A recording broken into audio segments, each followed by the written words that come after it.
Olá, pessoal, sejam bem-vindos à nossa aula 2, do dia 12 de abril de 2021. Essa é a nossa primeira aula de matéria, né? E a gente vai ver um pouquinho, então, sobre o que seria essa análise e projeto de sistemas, né? Então, para falar sobre isso, a gente fala um pouquinho da engenharia de software. Num primeiro momento, eu vou tentar motivá-los a estudar a disciplina. Então, eu vou fazer uma introdução bem, talvez assim, bem impactante, para vocês entenderem a importância de se fazer essa análise, esse projeto de sistemas, perfeito? Vou falar um pouquinho sobre o que é engenharia de software, o que é desenvolver profissionalmente um software, né? Não apenas para fazer um trabalho na escola, mas pensar no desenvolvimento profissional de software, que empresas iam utilizar. E um pouquinho sobre questões éticas na engenharia de software. Por fim, vamos ter exercícios de fixação. Não valem nota, tá? É só para vocês fixarem o conteúdo. As notas dessa disciplina são apenas com trabalhos práticos, perfeito? Então, exercícios são apenas para fixação e todas as aulas eu coloco eles no final, beleza? Tá. Motivação para estudo da disciplina. Então, o que seria essa análise e projeto de sistemas? Analisar se o sistema está funcionando corretamente antes de colocar ele para ser usado pelo cliente, pelo usuário. Então, o que aconteceu? Existiam vários softwares que tiveram problemas, que não foram analisados de maneira correta, maneira adequada, ou até mesmo não foram profundamente testados e resultaram em catástrofes. Aqui eu coloco 3, 6, 8 exemplos, tem vários outros, vocês podem já ter ouvido falar de alguns deles, ou de outros que não estejam aqui no slide, tá? Fica até uma dica aí para vocês pesquisarem um pouquinho sobre isso. É uma parte legal, entre aspas, né? Mas ficar sabendo desses erros que aconteceram e dessas catástrofes por conta de algum erro no software, tá bom? Então, vou falar um pouquinho deles aí, ó. Então, problemas no Miner. Custo, 18 milhões de dólares, beleza? Então, o Miner foi um foguete, né? Foi destruído. Qual foi a causa? A causa foi um programador. O que ele fez errado? Ele foi passar uma fórmula para o computador. Essa fórmula tinha sido passada para ele manualmente, escrita manualmente, e ele esqueceu de uma barra. Então, esse esquecer de uma barra fez com que o foguete tivesse que ser destruído e resultou em um custo de 18 milhões e meio de dólares. Tá bom? Ah, professor, como poderia ter sido evitado? Se alguém tivesse verificado, né, essa fórmula, né, depois que o software estivesse pronto, tivesse testado, verificaria que estava faltando uma barra. Tranquilo? Então, esse é o primeiro exemplo. Para você já ir percebendo o que a gente vai fazer na disciplina. A gente não vai pensar em programação, a gente vai pensar em analisar a programação, analisar o sistema, tanto antes de ser construído quanto depois de pronto. A quase Terceira Guerra Mundial, 1983, qual seria o custo? Quase toda a humanidade. Esse daqui é legal ler ele todo, né, para vocês entenderem. Mas o sistema de alerta soviético, ele falsamente indicou que os Estados Unidos tinham lançado 5 mísseis balísticos. Então, a partir desse momento, ia surgir a Terceira Guerra Mundial. Só que, felizmente, né, até um pouco bizarro isso aí, o oficial de serviço soviético tinha uma sensação esquisita no estômago. E, fundamentalmente, o que ele pensou? Os Estados Unidos não iam enviar apenas 5 mísseis, eles enviariam bem mais. Então aí ele relatou o aparente ataque como um alarme falso. E realmente é um alarme falso. Mas qual foi a causa? A causa foi um bug no software soviético que detectou reflexos solares como falsos mísseis. Observe aí, pessoal. Então a gente poderia nem estar aqui hoje se não fosse essa sensação esquisita no estômago do oficial de serviço soviético. Promoção da Pepsi, essa é bem polêmica até, porque a empresa não entregou os prêmios, tá? Qual que é a promoção? Quem tirasse a tampinha com o número 349 impresso ganharia uma premiação em dinheiro. Só que na hora de fazer essa programação, dessa impressão desses números, foram geradas 800 mil tampinhas com essa numeração. que aconteceu? A empresa não entregou os prêmios. E aí fica como curiosidade vocês pesquisarem a fundo sobre como isso foi resolvido, tá bom? O foguete da Europa, tá? Esse daqui, vou passar um pouco mais rápido, né? Mas qual que foi a causa? O pessoal tentou converter a velocidade do foguete de 64 bits para um formato de 16 bits. Acontece que não coube, né? 64 bits é 4 vezes maior que 16, tá bom? Então não coube e aí o que aconteceu? Tivemos um erro de estouro. Quando o sistema de orientação desligou, o controle passou para uma unidade idêntica redundante, que também falhou porque nele estava correndo o mesmo algoritmo. Então, esse foguete aqui, de custo 500 milhões, ele teve que ser destruído devido a esse problema de conversão da velocidade do foguete de 64 bits para um formato de 16 bits, que ocasionou um erro de estouro.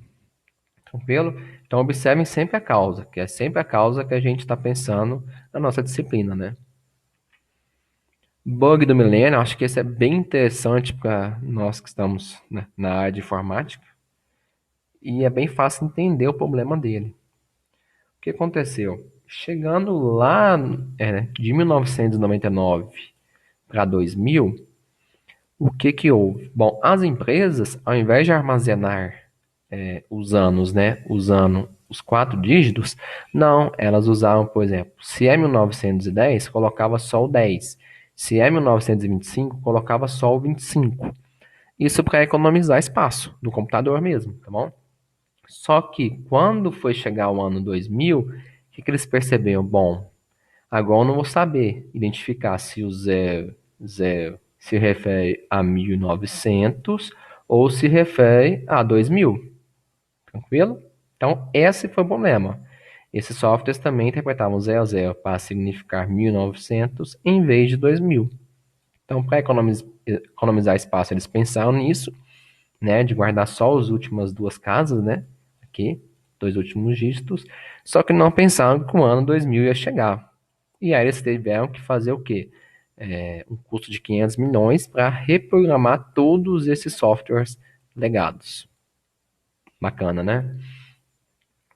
Continuando. Aqui o custo da credibilidade da ciência, tá? Um software aí utilizado para analisar os desastres tinha um desastre próprio. Ele relatou aumento das taxas de suicídio depois de graves desastres naturais. O que ele quis dizer? Que desastres naturais impactavam no aumento das taxas de suicídio.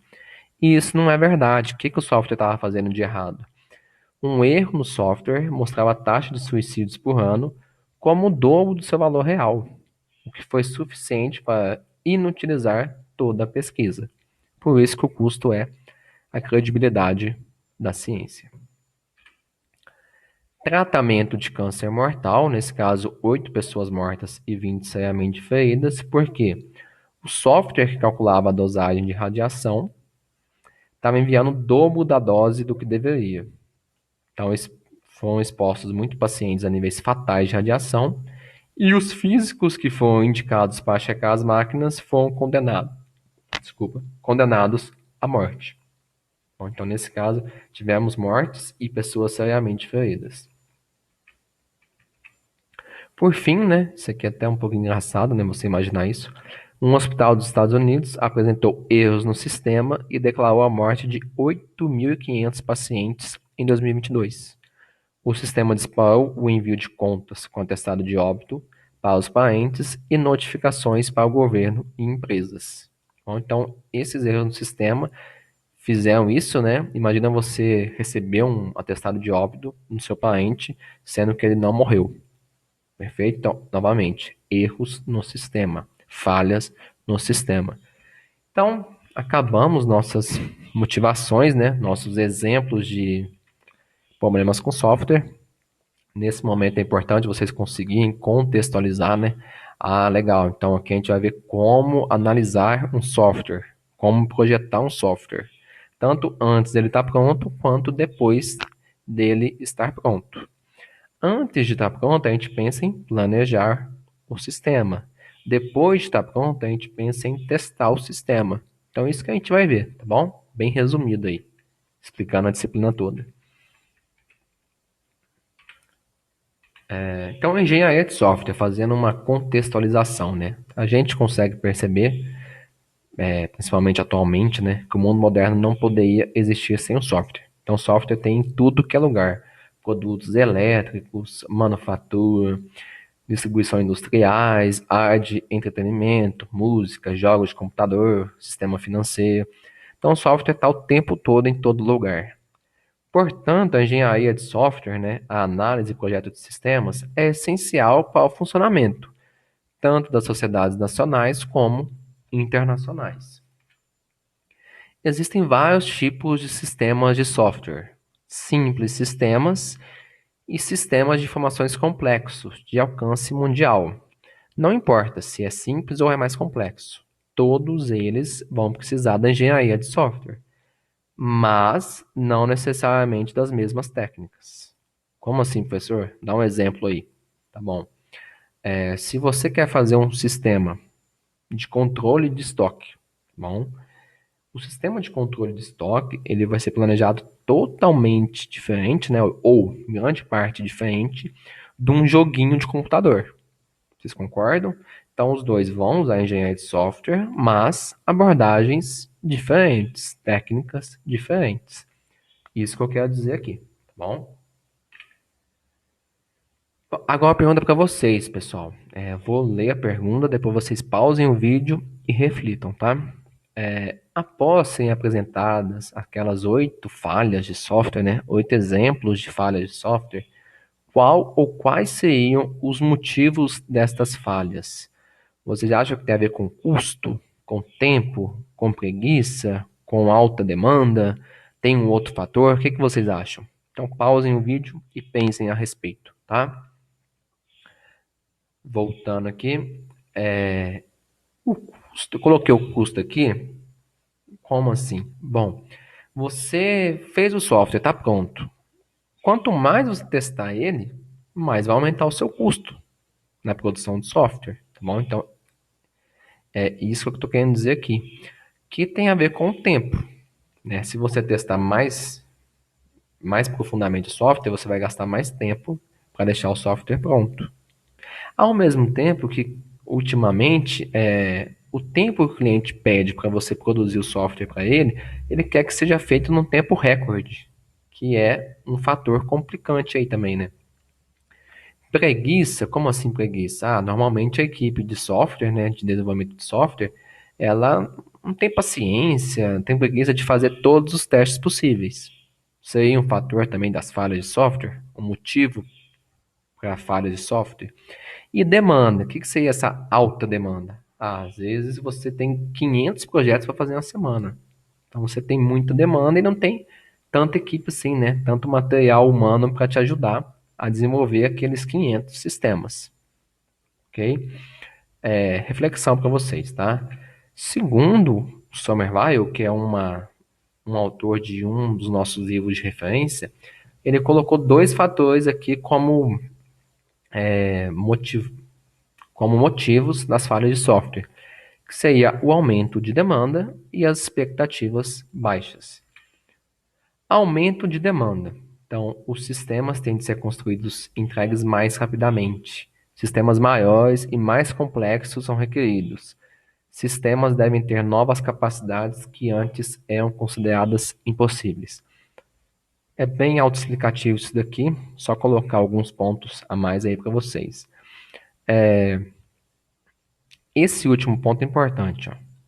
Novas capacidades que a nossa equipe não conhece.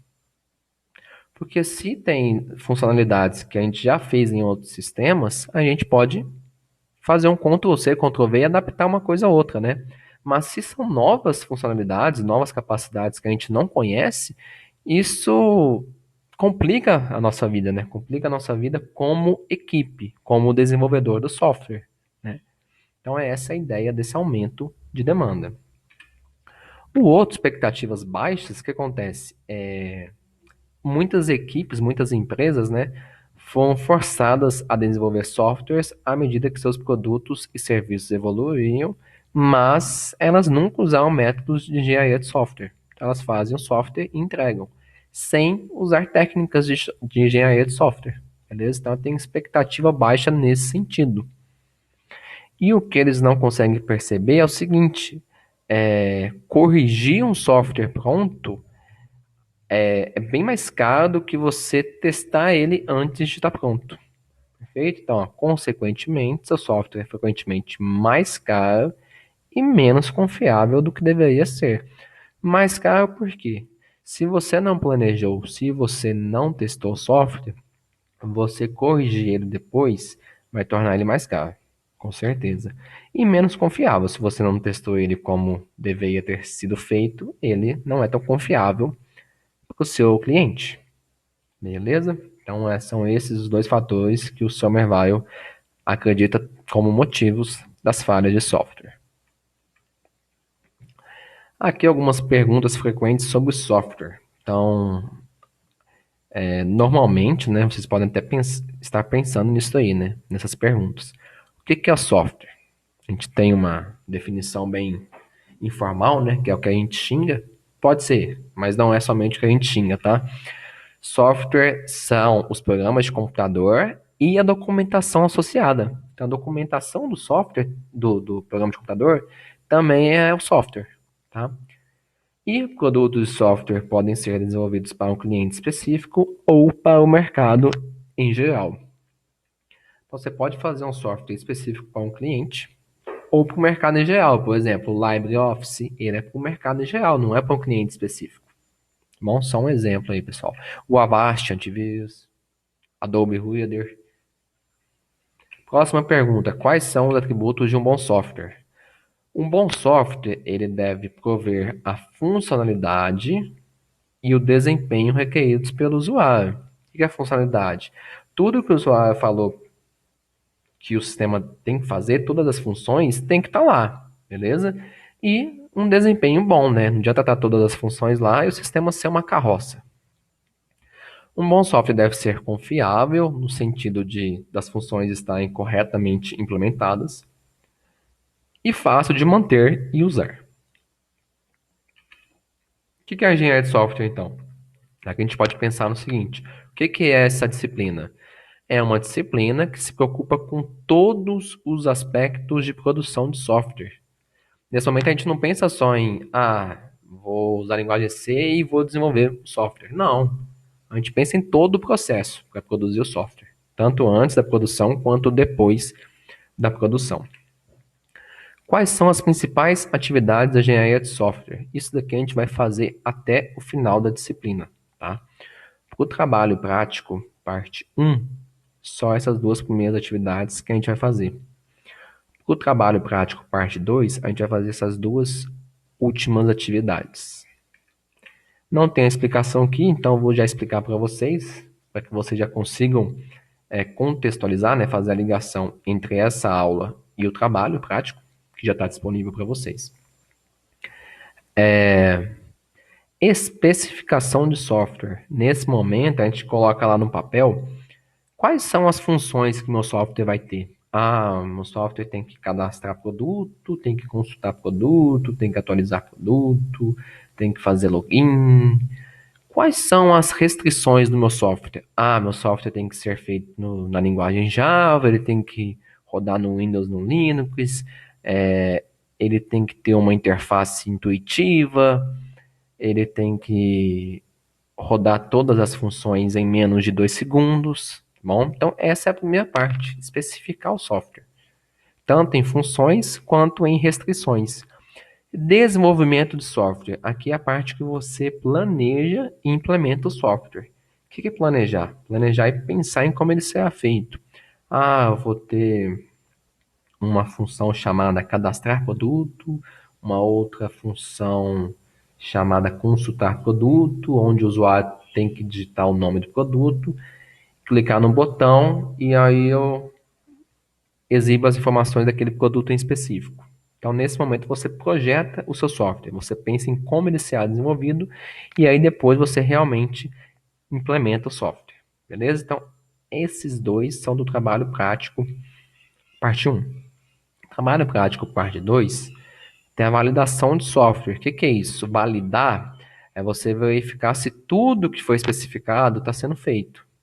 Ah, todas as funções que eu especifiquei aqui, elas foram feitas? Beleza. Todas as restrições que eu coloquei aqui estão sendo atendidas? Ok. Tá. E nessa validação, a gente verifica tudo que foi colocado na especificação e também testa o software. Testa para encontrar erros. Quanto mais erro encontrar, melhor. Beleza? Evolução de software é a parte que chega assim, ó, entreguei para o meu cliente, o cliente falou assim, ó, tá muito legal o sistema, mas eu encontrei alguns erros para você corrigir, então você vai ter que evoluir o software. Além disso, eu quero que você coloque duas novas funções no software. Eu quero que você cadastre o telefone, o endereço do cliente, eu quero que você cadastre também a família do cliente, seja lá o que for. Enfim, essa parte de evolução de software é quando você corrige os erros do software, os bugs, né? E você evolui ele no sentido de adicionar novas funcionalidades ao software. Próxima pergunta, os principais desafios, né? Lidar com o aumento da diversidade. Então, tem novas funções que a nossa equipe nunca fez, tá? Essa seria a diversidade. Lidar com a diminuição do tempo de entrega, né? Então, no mercado tão competitivo, quanto antes você entregar, melhor. Só que quanto antes você entregar, menos confiável o sistema é. Então, a gente chega num momento contraditório e conseguir desenvolver o software de maneira confiável, pensando em todas as ameaças possíveis que pode ter o software, tanto em erros quanto em invasão do software e assim por diante. Custos. Quais são os custos da engenharia de software? Então, 60% dos custos são de desenvolvimento e 40% são custos de testes. Tá vendo por que acontecem as falhas no software? É muito caro testar o software. Então, muitas empresas preferem não testar tanto. E aí acontece essas catástrofes aqui, ó, que geram custos bem maiores no final, ok? Voltando aqui. Opa, beleza. Então, desenvolvimento profissional de software. Aqui eu estou pensando assim, bom, eu sou um desenvolvedor de software na empresa. Como que eu tenho que fazer um software de forma profissional? Aí sim, eu tenho que usar a engenharia de software. A engenharia de software inclui a especificação, o projeto e a evolução, que é exatamente o que eu coloquei aqui, pessoal, tá bom? Não vou repetir, explicar novamente. Engenheiros de software se preocupam em desenvolver produtos de software que possam ser vendidos para um cliente. E aqui existem dois tipos de produtos de software: produtos genéricos e produtos sob encomenda. Produtos genéricos, LibreOffice, o Avast, são desenvolvidos para o público em geral. Produtos sob encomenda. Ah, o meu amigo do supermercado, dono do supermercado, pediu para me fazer um sistema para ele. Então ele está encomendando um produto meu. Tranquilo? Essa é a diferença desses dois conceitos aqui. Falando um pouquinho da ética, né? Questões éticas na engenharia de software, pensando ali no desenvolvedor de software, né? Ele tem que ter 4 padrões de comportamento aceitável. São esses 4: confidencialidade, competência, direitos de propriedade intelectual e a questão do mau uso do computador. Primeiro, confidencialidade. Existem dados que não devem ser expostos, né? Então, por mais que ele esteja desenvolvendo software ali e ele tenha acesso a dados sigilosos e não tenha assinado nenhum tipo de contrato para manter os dados sigilosos, ele tem que ter a ética de não transmitir esses dados, ok? Então, esse é o primeiro tópico aqui, ó. Competência, né? Não adianta o desenvolvedor falar que consegue fazer aquele sistema se ele não consegue fazer. Ele tem que ter humildade para reconhecer isso. Você não deve deturpar seu nível de competência. Você não deve aceitar conscientemente um trabalho que esteja fora de sua competência. Próximo aí, direitos de propriedade intelectual. Então você deve ter conhecimento das leis locais a respeito da propriedade intelectual, como patentes.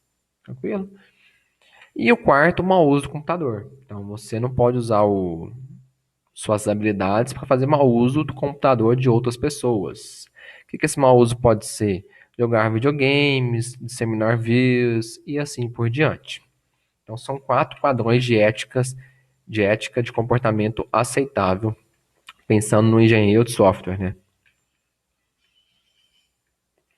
E aqui são os exercícios de fixação, tá bom? São 4 exercícios teóricos. É importante vocês responderem para fixar o conteúdo da aula de hoje. Não vale ponto. Se tiverem dúvidas, podem me mandar mensagem sobre a aula de hoje, algum conceito, algum exercício, sobre o trabalho prático também, tá bom? Bons estudos e se cuidem.